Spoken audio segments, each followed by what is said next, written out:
السلام عليكم ورحمة الله وبركاته. الحمد لله رب العالمين. اللهم صل على رسوله سيدنا ونبينا ومولانا محمد وعلى آله وصحبه وسلم.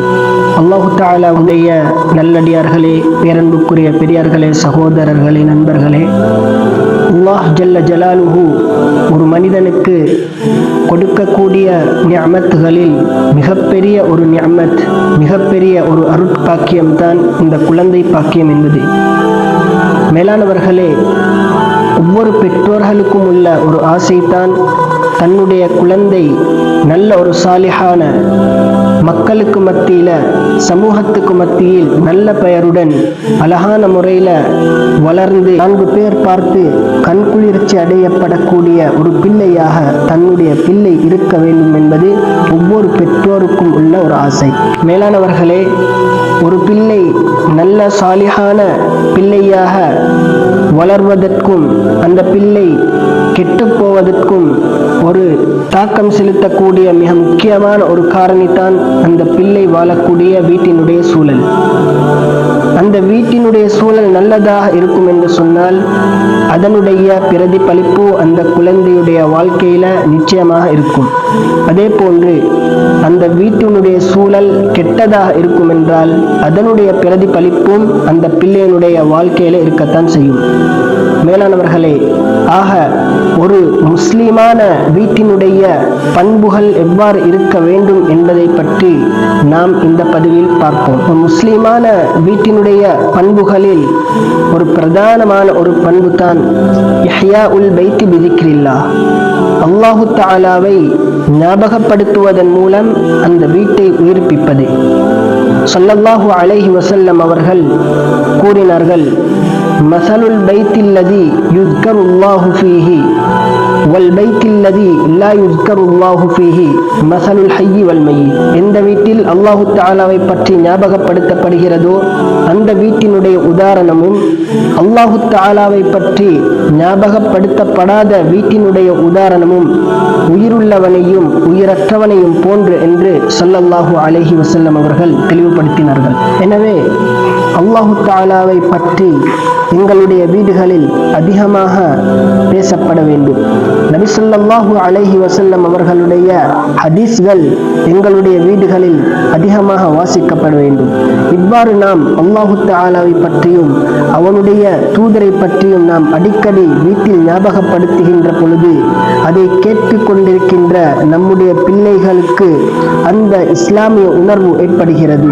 அல்லாஹு தஆலாவை பற்றிய அச்சம், பயம் ஏற்படுகிறது. உதாரணத்திற்கு மஸ்ஜிதில் அதான் சொல்லும் போது அந்த குழந்தையுடைய உள்ளத்தில் தொழுகை என்ற ஒரு கடமை இருக்கிறது, அதை நாம் நிறைவேற்ற வேண்டும் என்ற எண்ணம் பிறக்கிறது. காரணம் என்னவென்றால் அந்த வீட்டில் அல்லாஹு தஆலாவை பற்றி பேசப்படுவதும் அவனை நபி ஸல்லல்லாஹு அலைஹி வஸல்லம் அவர்களுடைய ஹதீஸ்கள் வாசிக்கப்படுவதும் தான். எனவே இந்த பண்பை நாம் நம்முடைய வீட்டில் முதலாவதாக உருவாக்கி கொள்ள முயற்சிக்க வேண்டும். அடுத்ததாக ஒரு முஸ்லிமான வீட்டில் இருக்க வேண்டிய ஒரு பண்பு தான் இஅமாருல் பைத்தி பிதிலாவத்தில் குர்ஆன். குர்ஆனை ஓதுவதின் மூலமாக அந்த வீட்டை நாம் வளர்க்க வேண்டும், பரிபாலனம் செய்ய வேண்டும். நபி ஸல்லல்லாஹு அலைஹி வஸல்லம் அவர்கள் கூறினார்கள், லா தஜஅலு புயூதக்கும் மகாபிர. உங்களுடைய வீடுகளை நீங்கள் கபர்ஸ்தான்களாக ஆக்கிக் கொள்ள வேண்டாம். இன்ன ஷைத்தான யன்ஃபிரு மினல் பைத்தில்லதி துக்ரஉ ஃபீஹி சூரத்துல் பக்ரா. எந்த வீட்டில் சூரத்துல் பக்ரா ஓதப்படுகிறதோ அந்த வீட்டை விட்டும் ஷைத்தான் வெறுண்டோடுகிறான் என்பதாக ஸல்லல்லாஹு அலைஹி வஸல்லம் அவர்கள் குறிப்பிட்டார்கள். மேலானவர்களே, நம்முடைய வீட்டில் அதிகமாக குர்ஆன் ஓதப்பட வேண்டும். அதிகமான குர்ஆன் திலாவத்துகளை நாம் செய்ய வேண்டும். இவ்வாறு செய்யப்படும் பொழுது ரஹ்மத்துடைய, பரக்கத்துடைய வாசல்கள் நம்முடைய வீட்டுக்கு அல்லாஹு தஆலாவின் மூலமாக திறக்கப்படுகின்றன. அபூ ஹுரைரா ரலியல்லாஹு அன்ஹு அவர்கள் கூறுவார்கள், எந்த வீட்டில் அதிகமாக குர்ஆன் ஓதப்படுமோ அந்த வீட்டில் நலவுகளுடைய வாசல்கள் அதிகமாக திறந்து வைக்கப்படும், அதிகமான நலவுகள் அந்த வீட்டில் உண்டாகும்.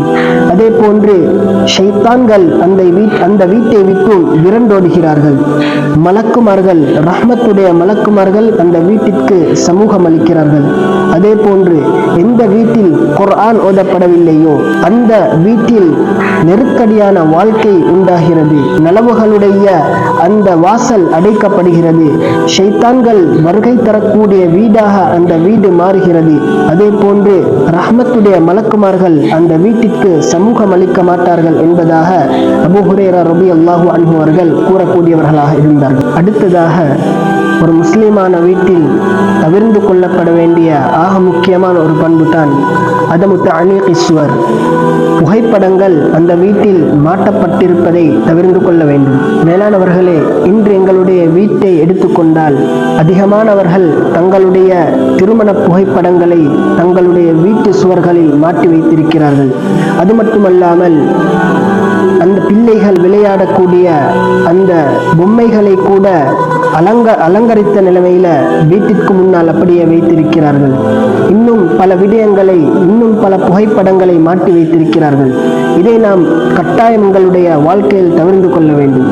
புகைப்படங்கள் அல்லாத ஏனைய படங்களை இஸ்லாம் தாராளமாக அனுமதிக்கிறது. உதாரணத்திற்கு இயற்கை காட்சிகள், இது போன்ற படங்களை தாராளமாக எங்களுடைய வீட்டில் வரையலாம். அதே போன்று எங்களுடைய வீடுகளில் மாட்டி வைக்கலாம். அதில் எந்தவித தடையும் இல்லை. ஆனால் உருவப்படங்களை நாம் மாட்டி வைக்கும் பொழுது ஸல்லல்லாஹு அலைஹி வஸல்லம் அவர்கள் குறிப்பிட்டார்கள், எந்த வீட்டில் உருவப்படங்கள் இருக்கின்றனவோ அந்த வீட்டில் மலக்குமார்கள் நுழைய மாட்டார்கள் என்பதாக ஸல்லல்லாஹு அலைஹி வஸல்லம் அவர்கள் கூறினார்கள்.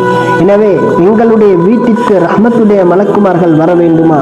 அப்படி என்றால் இந்த விடயத்தை நாம் முக்கியமாக எங்களுடைய வாழ்க்கையில தவிர்த்து கொள்ள வேண்டும். அடுத்ததாக இருக்க வேண்டிய ஒரு முக்கியமான ஒரு பண்பு தான் சலாம் சொல்லிய வண்ணம் எங்களுடைய வீடுகளில் நாம் நுழைய வேண்டும். மேலானவர்களே, நபி ஸல்லல்லாஹு அலைஹி வஸல்லம் அவர்கள் கூறினார்கள், இதா தஹல ரஜுலு மன்சிலஹு ஃபذكر اسم الله عند دخوله وعند طعامه وقال الشيطان لا مبيت لكم ولا عشاء.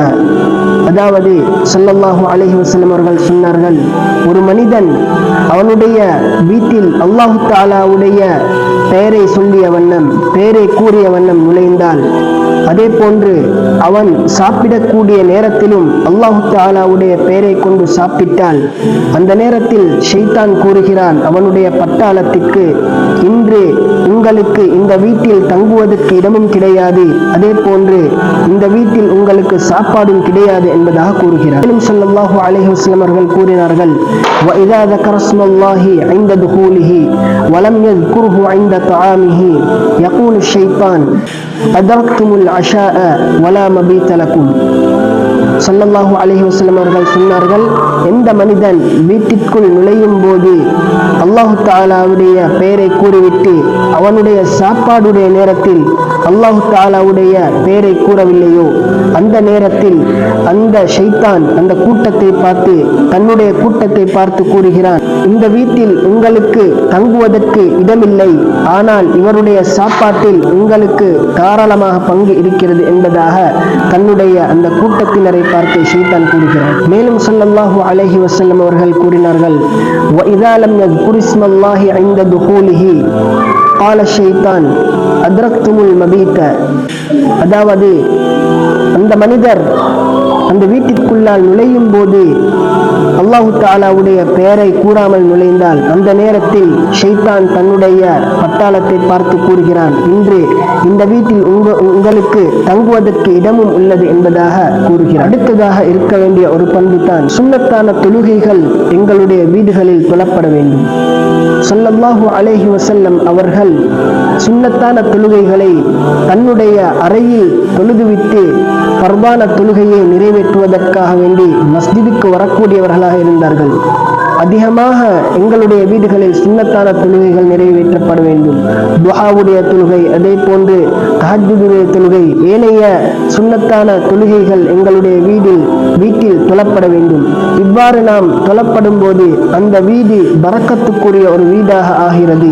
அல்லாஹு தஆலாவுக்கு விருப்பமான வீடாக அது மாறுகிறது.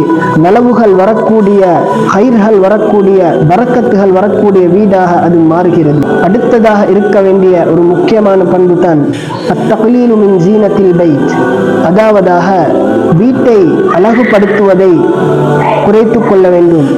அதாவது ஆடம்பர செலவுகளை நாம் தவிர்த்து கொள்ள வேண்டும்.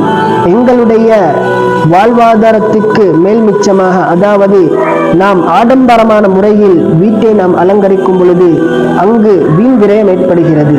ஏனென்றால் அல்லாஹ் தஆலா குர்ஆனில் கூறுகிறான், இன்னல் முபஸ்ஸிரீன கானூ இஹ்வான ஷயாத்தீன், நிச்சயமாக வீண் விரயம் செய்யக்கூடியவர்கள் ஷைத்தானுடைய சகோதரர்களாக இருக்கின்றார்கள் என்பதாக அல்லாஹ் தெளிவுபடுத்துகிறான். இதன் அடிப்படையில் எங்களுடைய வீட்டில் ஆடம்பர செலவுகளை நாம் குறைத்துக் கொள்ள வேண்டும். அப்படி நாம் குறைத்துக் கொள்வோமே என்றால் எங்களுடைய வீட்டில் வீண் விரயம் இல்லாமல் போகிறது. வீண் விரயம் இல்லாமல் போகும்போது அந்த வீட்டில் ஒரு சிக்கனம் ஏற்படுகிறது.